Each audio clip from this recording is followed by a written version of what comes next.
Hello.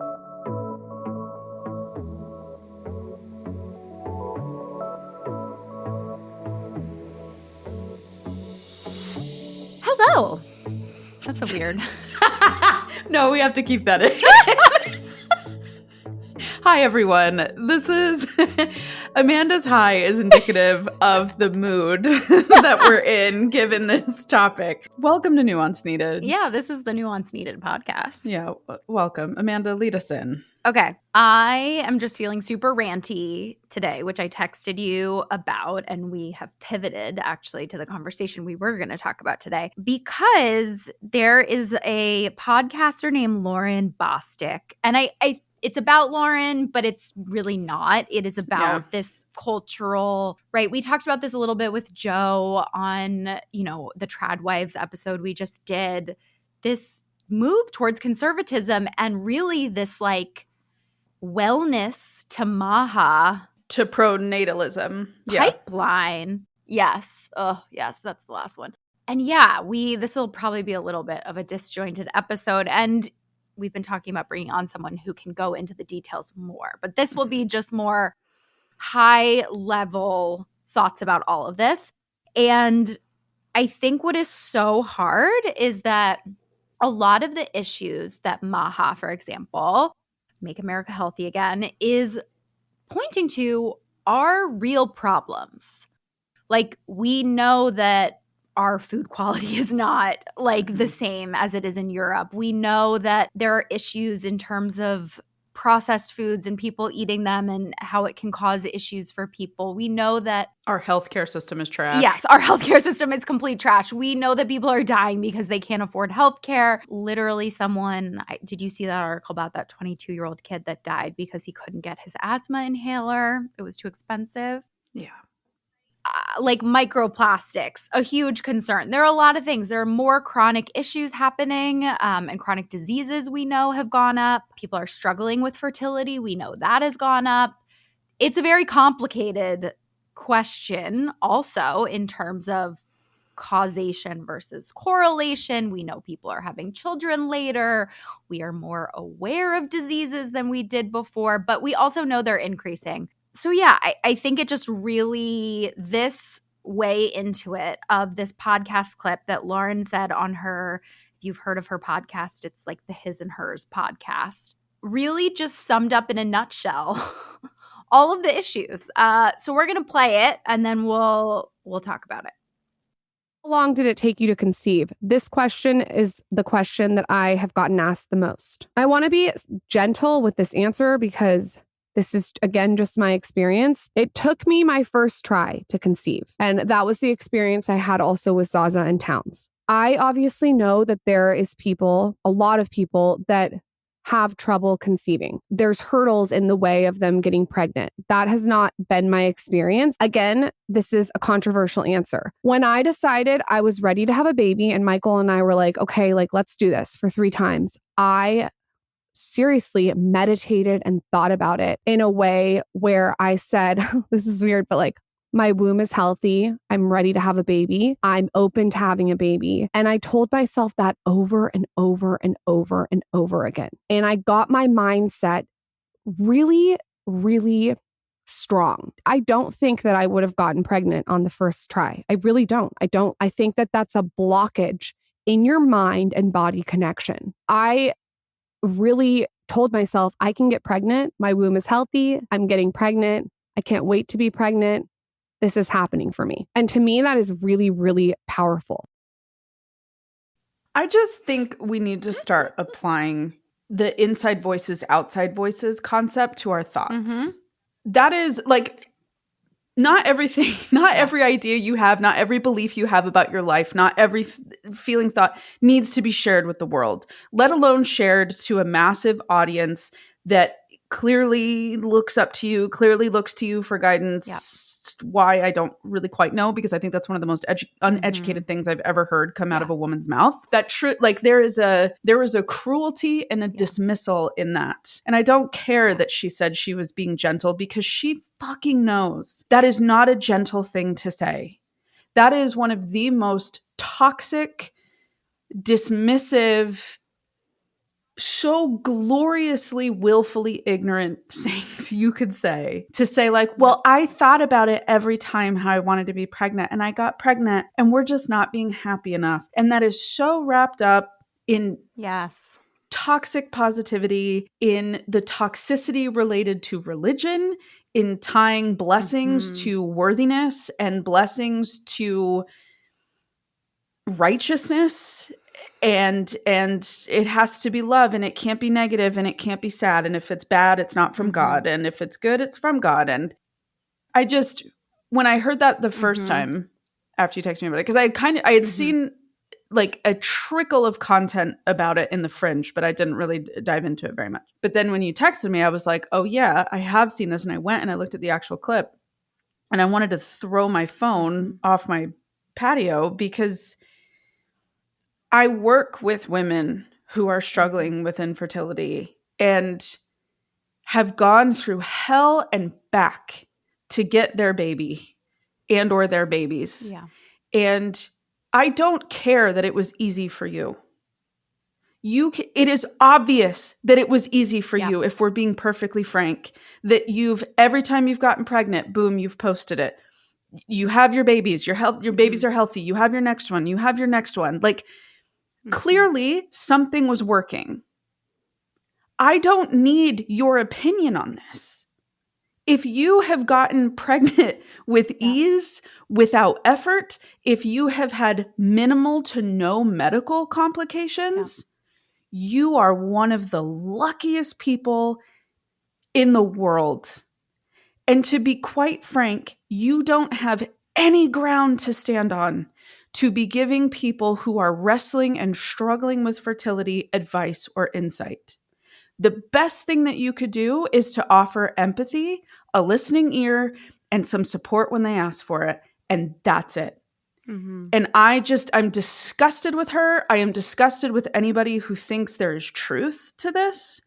And I'm being very blunt with this because I'm so tired of these women who ascribe to these belief systems. It's making me emotional right now because I think this is bringing up a lot of stuff from my childhood and this religious bull crap around like having kids and the importance and for the women who it is easy for, and the discussion around what it means if you don't have children and how taboo that was to talk about. Like, I'm so tired of these women who are so self-centered and so arrogant, and they think that because it was this way for them, that then thus moving forward, it needs to be that way for everybody else.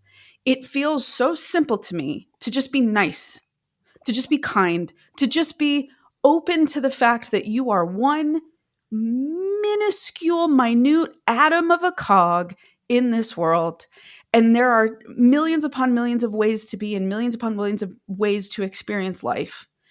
And I am not interested in you telling me that you decided to think about it and say you had a healthy womb and you got pregnant. Absolutely, Sam. I agree 100%, 1,000%. It also makes me emotional too. I don't know why. Yeah. What does it stir up for you? I mean, I have good friends who are struggling with fertility right now. My mom struggled a lot with fertility, and I really thought that I would. I was lucky that I didn't. And I think fertility, like what makes me so angry also is like the lack of like research and understanding we have about fertility is insane.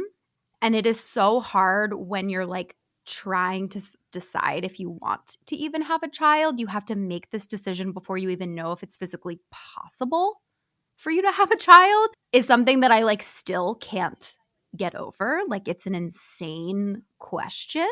And people, right, and relationships over it, you know, because someone wants a child and someone doesn't. And then again, what if you can't even get pregnant, right? So it's just insane. And I think the whole the pipeline and the marketing that we prey upon women who are desperate to have children, or individuals even, but especially those that are, you know, trying to get pregnant themselves, of the amount of supplements and probiotics and mindset solutions and energy healing, and just it is one of the most toxic places of like wellness and mindset culture that intersect that I know of, because the way that people are like taken advantage of sort of in their like lowest points when they are the most desperate is just horrible. And I get why people turn to alternative medicine. I think there is validity to it.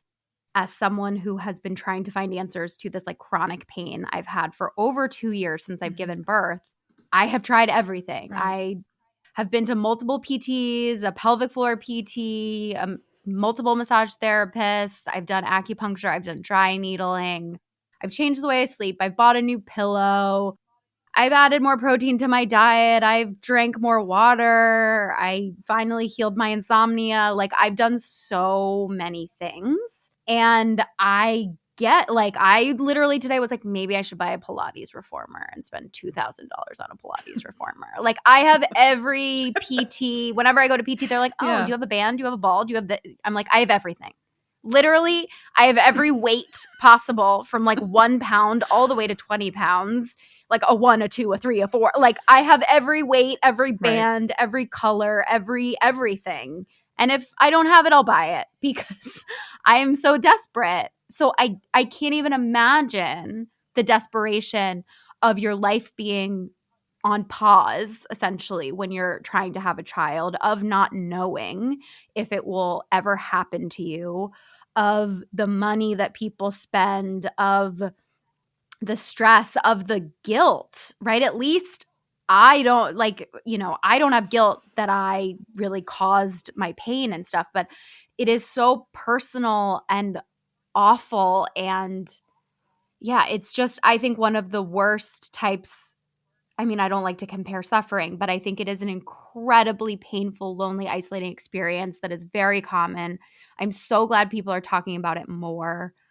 Yes, sometimes you could, she later goes on to kind of argue that it's like vulnerable for her to share, sort of like that it was easy, but the way she handled saying that was so not vulnerable. And it was like a backhanded share, of like, I don't want to share good news because it's vulnerable, but if you just thought more positively like me, you wouldn't have any problems. And what I think is so missed that we never talk about is the fact that a man is half of the equation and women are blamed and are the only ones being researched. And sperm has a huge portion of this, and we don't study it in the way that we need to. And maybe, Lauryn, your husband just has really fertile sperm.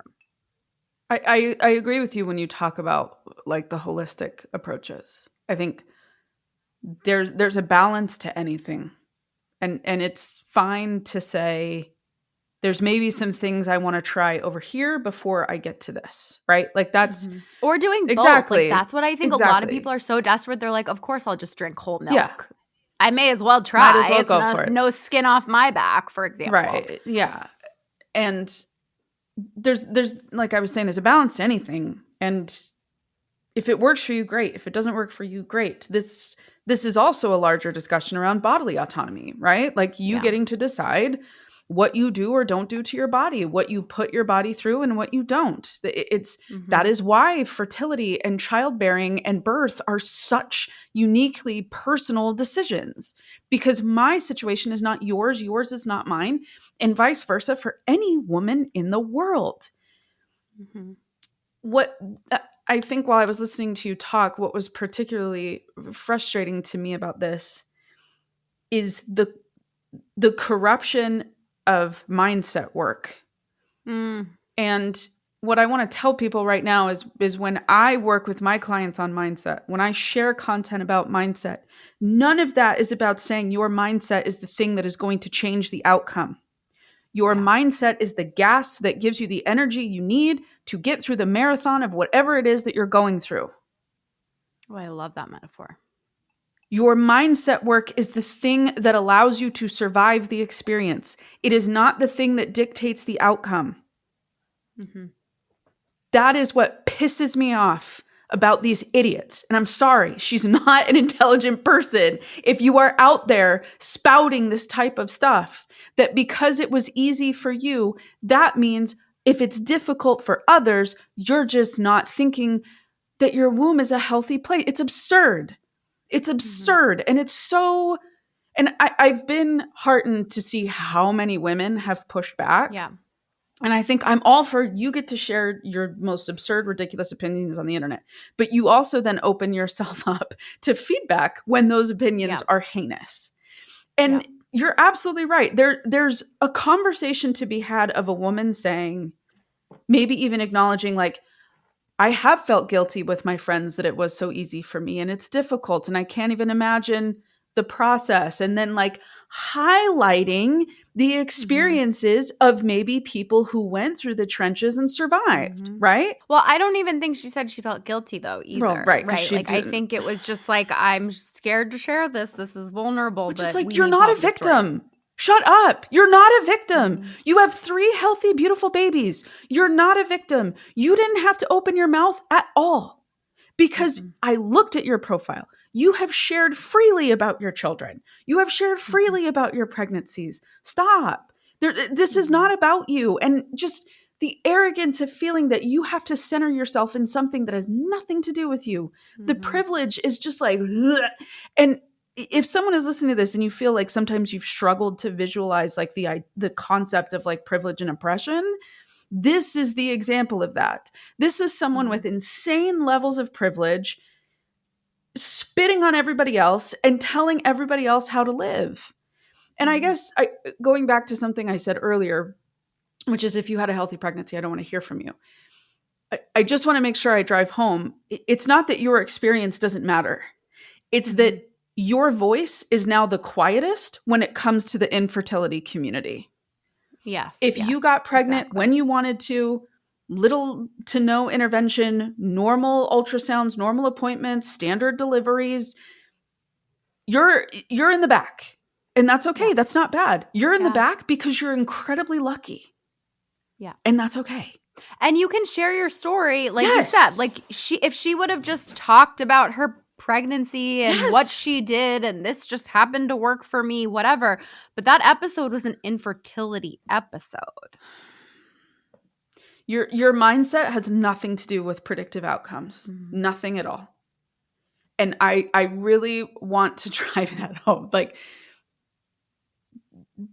the work that you do, and this is whether it's infertility, whether it's you're going through a divorce, whether you're grieving, whether you're going through you're going to school right now, like whatever your situation is, if you feel like you're in the long haul throes of it, the mindset is not saying like, well, if I think positively, I'll definitely like graduate law school. Like that's not it. Your mindset helps you get up every day and keep working and keep moving forward and look at your life through different lenses outside of just that thing. And I'm just sick of it. I'm sick of these women who tend to ascribe to a very particular belief system, getting these microphones and yelling at women about what they should be doing because this worked for me and that means it works for you. It is so devoid of nuance. It is so devoid of the complexity of the human experience. It's arrogant. And I know I'm starting to get repetitive, but I was just so deeply offended because I've watched women suffer through infertility. And the rigmarole that they went through of every time it didn't work and every time it was a miscarriage. It wasn't even just that the transfer didn't take, it was a miscarriage. And multiple times over and over in chemical pregnancies and all these sorts of things. And I'm just like, it just makes me angry how cruel and dismissive some women still are to other women and have no interest in hearing about other women's stories and understanding that when you're talking about medical issues, nothing is straightforward. And I get for them they're scared of things in their own way. Mm-hmm. And they want there to just be, if I take the right vitamin, it'll be okay. Mm-hmm. And that's not how it is. Mm-hmm. That's not how it is. And it's exactly like you brought up earlier. Like, there are elements of MAHA that have a point. And that is what's so infuriating, that this group has co-opted this messaging, because it's like, well, why does wanting better healthcare systems, why does wanting better quality of food, why does wanting to resolve food deserts, why does all of that have to be wrapped up in someone losing rights? Mm-hmm. Why does all of that have to be wrapped up in us versus them?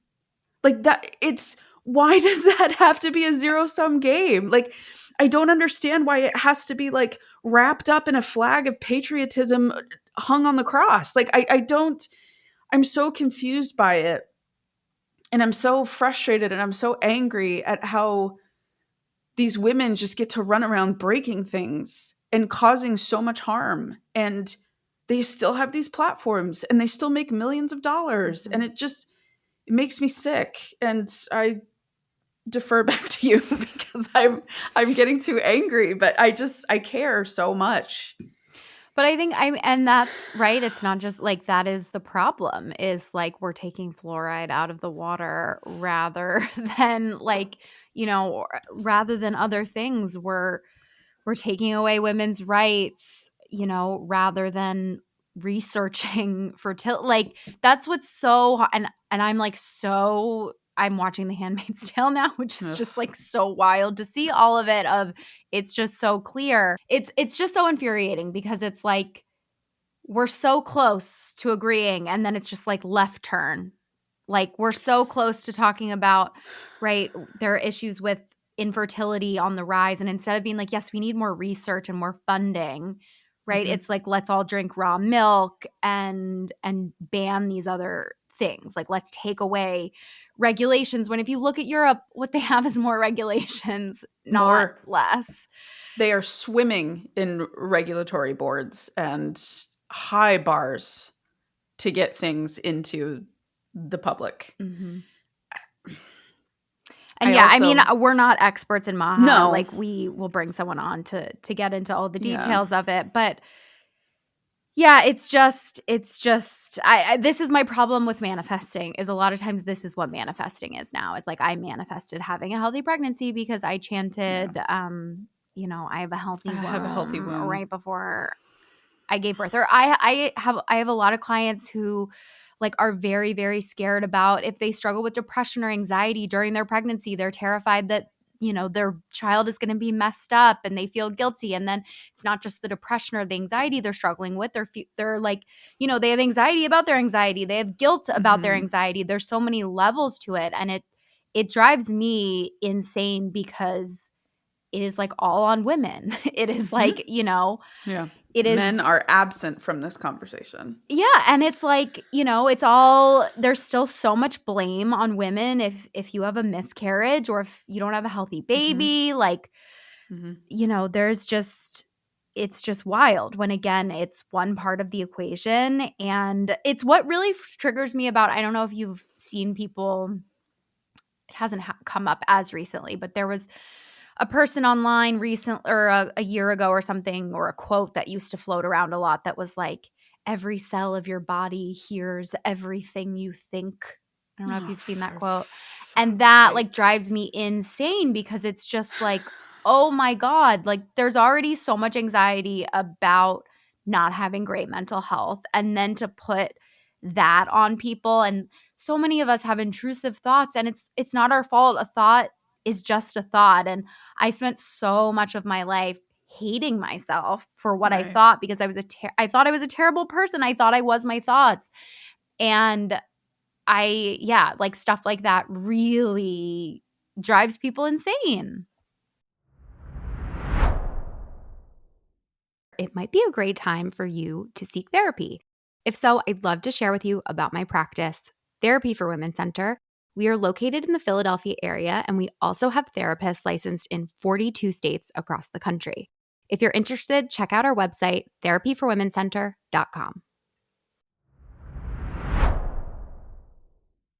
My dad is literally one of the most positive human beings that I know. Mm-hmm. And my man still has cancer. Yeah. Like, he was the most chill, calm, level-headed, perspective-based, optimistic dudes. And he still got cancer. Yeah. And there's something else that I want to call to this too, which I think is so even more frustrating to me about what this freaking person said. She doesn't even deserve for me to repeat her name. Is so many women have been dismissed in their complaints. I want to deeply validate that as well. So many women, and I think this is what MAGA and MAHA latched onto to use incorrectly, if we're going to be honest, but they latched on to the frustration and angst that a lot of women had, that their symptoms, health problems that they were having, concerns that they had, were being dismissed by the medical establishment, which, again, we were so close to landing. We were so close to landing the plane because why is that the case? Because men have been the subjects of any and all studies related to medicine. Yes. Men were the model. Men's bodies have been the model for women's And by health. the way, right, the biggest women's study, the landmark study that was going on, that was following women for years and years, that was such important research, was canceled recently also, which you can't get back. Like, I think it had been going on for 10 or 15 years. So they are all correct in that modern medicine, as it is, has failed women in a lot of ways. Yeah.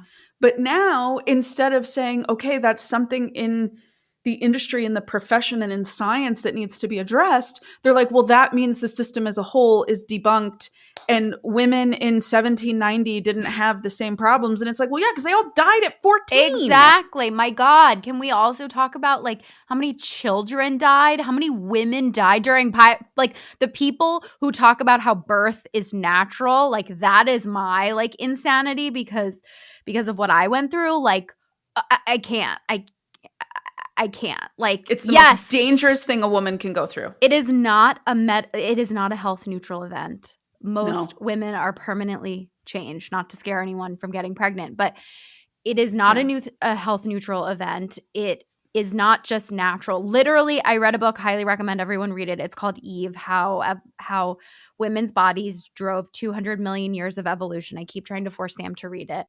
I know. It's on my list, I promise. And it talks about, it's fascinating, not just how incredible women's bodies are. And it goes into some of the research of why women's bodies aren't studied. But from like an evolutionary perspective, they believe that gynecology, like actually women helping other women give birth, is the only reason that we are able to give birth to babies with such big heads. Whoa. Which, if anyone knows anything about evolution, is the reason we are who we are. Like, literally, you can't make a bigger baby based on women's pelvises because our head is so big. And babies come out not formed compared to other species. Yeah, the head is still very soft. Yes, and like that is for a design. We have a whole extra developmental time period that happens. Other time periods don't have like ages 5 through 10. Like, they just go from sort of like babies, older like toddlers. Like, it's not just early babies that are taken out when you look at other species like chimps and stuff like that. We have a whole extra period of childhood that allows us to develop this language that allows us to grow more slowly, which is why our brains are way more like malleable when we're young, which allows for so much more transformation. So yeah, it's really incredible that other women learned how to help other women give birth. And that is the reason that, because it was so dangerous and so many women died, that is how we didn't just, because, right, like we can, if you breastfeed for a few years, which is like in evolutionary terms, the standard, you don't typically have babies back to back. That only really started happening during the agricultural revolution when we all started living on farms. Before that, it was so much energy and time expended on having a child. People would have like 2 or 3 kids or 4 kids, depending on how early, and they were more spread out. And to be able to do that, it's even why they think women live longer than men. Statistically, we know this in tons and tons and tons of studies. And the hypothesis is that women live longer than men, and we actually go through menopause where no other species go through menopause, because it seems very counterintuitive to evolution. Why would someone live without being able to have children? Because of gynecology, because older women were the ones that were much more likely to help out, to help their daughters, to help their granddaughters. They're like that, the old wise woman that stayed with the community. They were much more likely, and especially with giving birth, to help women. So yeah, women are incredible. The end. Read the book. That is fascinating. Well, it also, because I know like the witch hunts, the women they were hunting were healers. In England specifically, Spain as well, all through Europe, they were hunting women who were known as herbalists.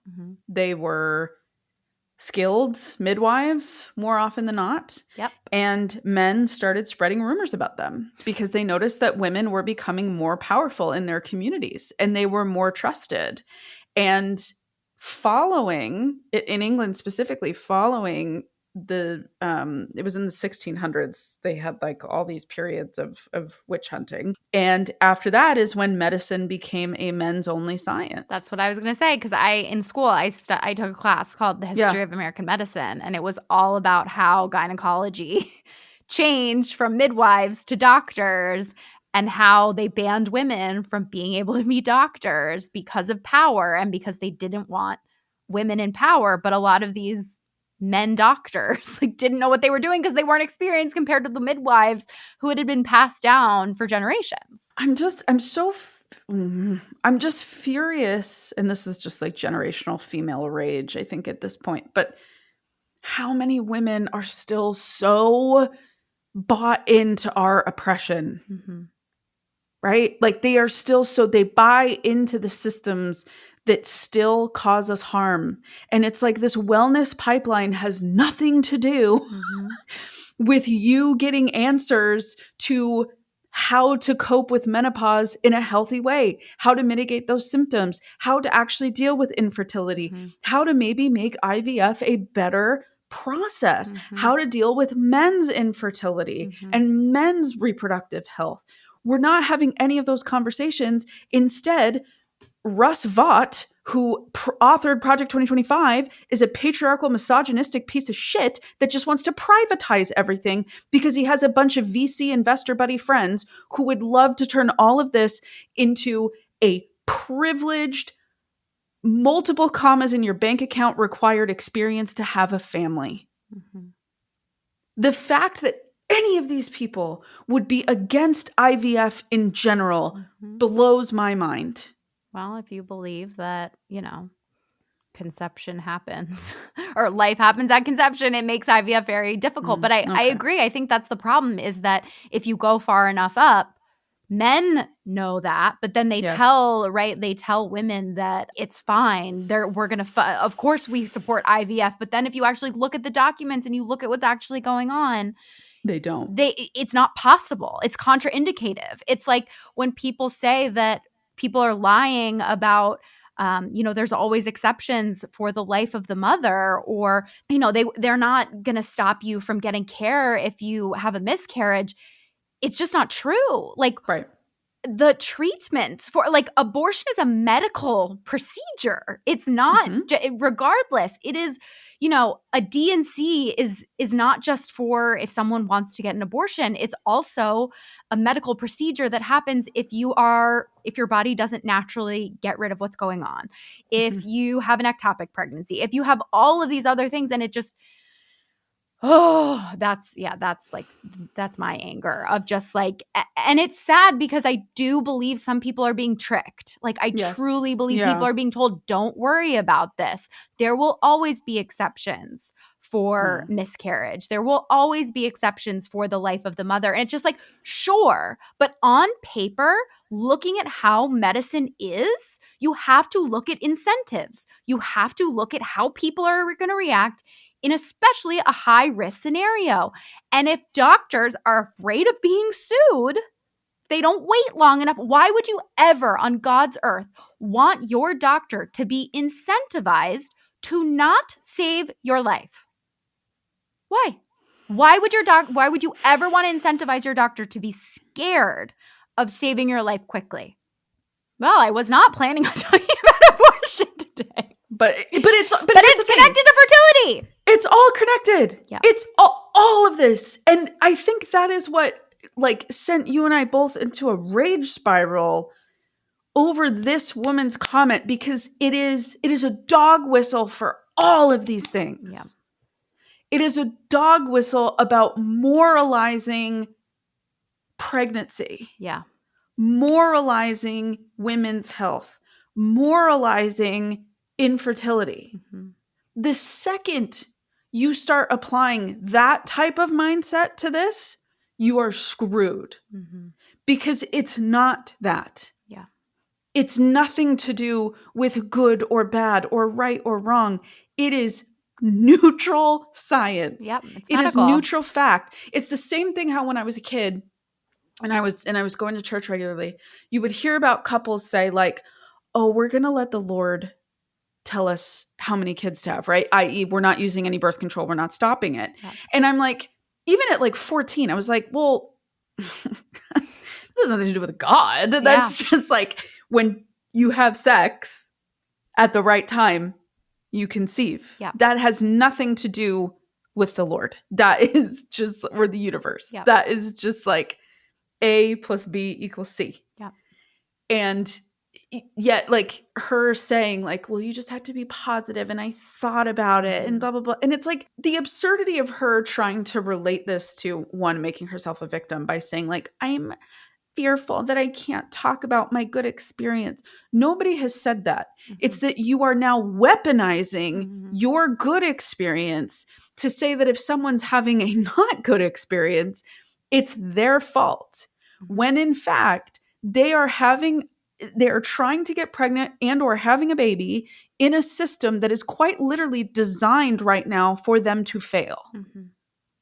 Everything in the United States right now is designed for mothers and parents to fail at all levels. And if you want to sit here and talk to me about having policy that's pro-family, I am with you 100%. If you want to talk about making education free, if you want to talk about investing more in public schools and getting rid of this absurd voucher program, which, by the way, is rooted in deep racism because vouchers only started following desegregation. Yep. White parents did not want to send their children to segregated schools. Look it up. Do your own research, if you will.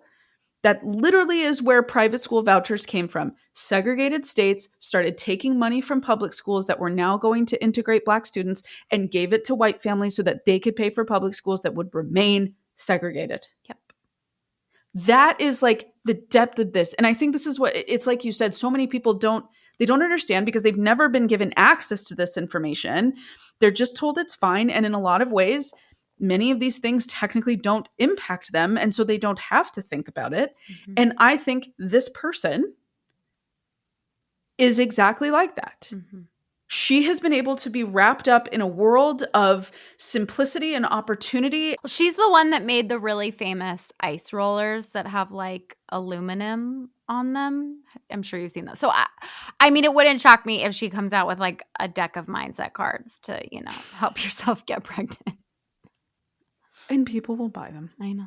Well, I mean, right, we can even go back to abortion of like abortion is also deeply connected to racism. And like literally like evangelicals didn't care about abortion. It was a specific Catholic issue. And if you Phyllis Schlafly, whatever the hell her name is. Yeah, like it was a marketing ploy or a political ploy to be able to unite conservatism around something. There was like no pushback when Roe v. Wade was implemented in the 70s. Nobody cared. Yeah. I Nobody listened to cared. a daily podcast episode about it a while ago when Roe v. Wade was first overturned. And someone was talking about like some of the initial things that led up. I think it was like in New York State and stuff like that. But yeah, like all the, I mean, yeah, it's insane that it's more controversial today.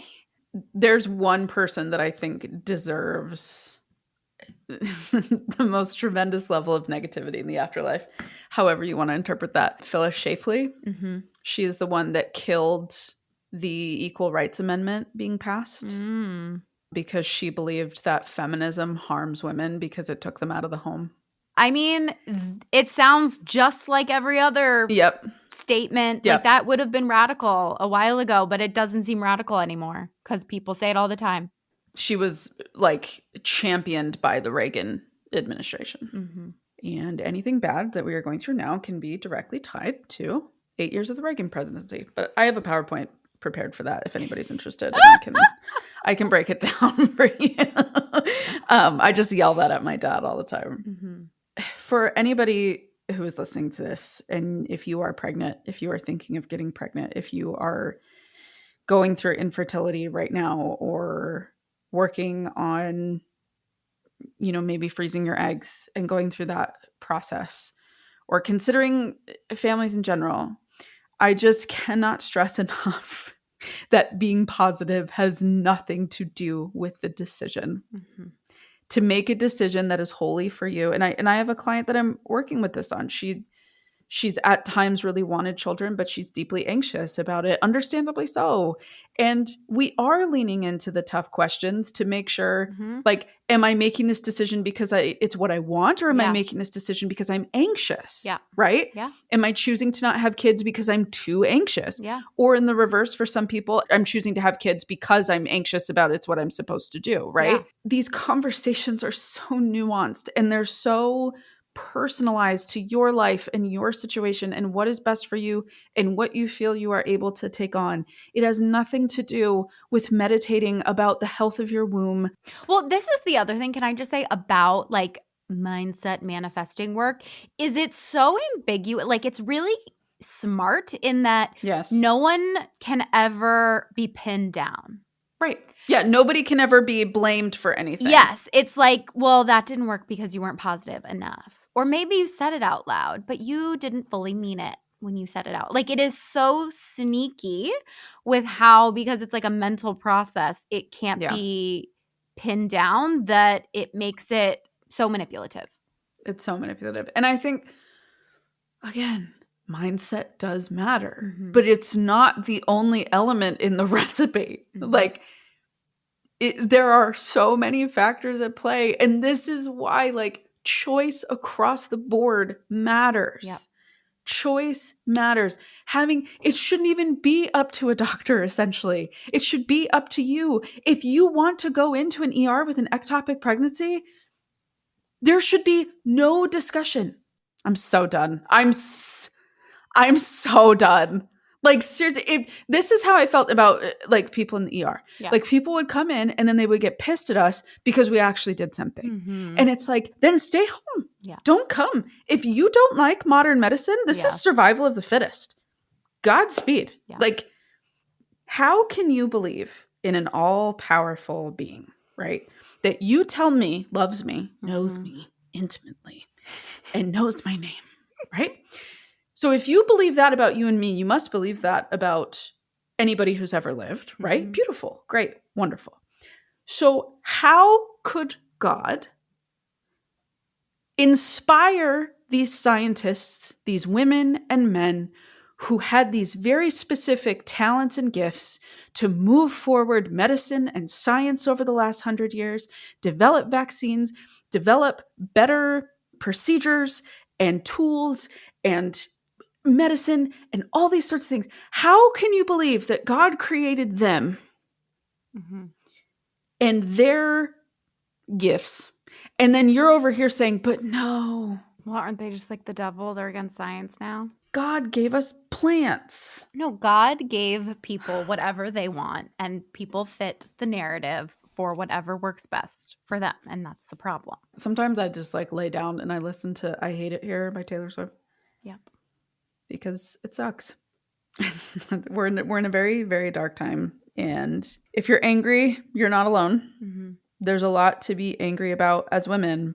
And I think to maybe round this out with like a more hopeful tone, I also like aggressively believe in women. Mm-hmm. And I've always said in a lot of different settings, you can't stop evolution. You can't stop progress completely. And you can be mad at it. You can try to stunt it, but progress is always going to be there. Mm-hmm. And what gives me hope in the moments where I feel like things are really dark is looking at all the people that are fighting back and are advocating and are speaking out, and people like you and I who care so much to the point that we cry about it and yell about it into a microphone for other people to listen to and cry. and you know, the fact that all of you are here listening to us and wanting to understand these things better, and we just have to hope. Yeah, I mean, it's no surprise that when I'm upset, I read a lot of books about evolution because it just feels good. It's funny, like how we both read history books, but like they're very different. Totally like I different. can't touch anything that's like too close. Like you read about you know, Virginia, like the woman who feared the Nazis. Like I can't read that book. I wouldn't Really? sleep. I wouldn't sleep. I don't know. Really? Maybe it's really empowering. Is it really empowering? I just feel like I will know too much about Nazis now. I know too much about Nazis. You don't want to know the weird fun facts I have in my head that I've collected over the years. Compared to like, I don't know, evolution is far enough away. See, I can't do contemporary. Like, you know how they have books that are out about like the 2016 election? No, I can't. No. I don't want to do that. I'm like 1970 back. Okay. That's like where my interest starts. Yeah. Apparently mine is like prehistoric. Yeah, I have to either do really far back or a really specific niche. Mm. Well, yeah. Thank you all for listening.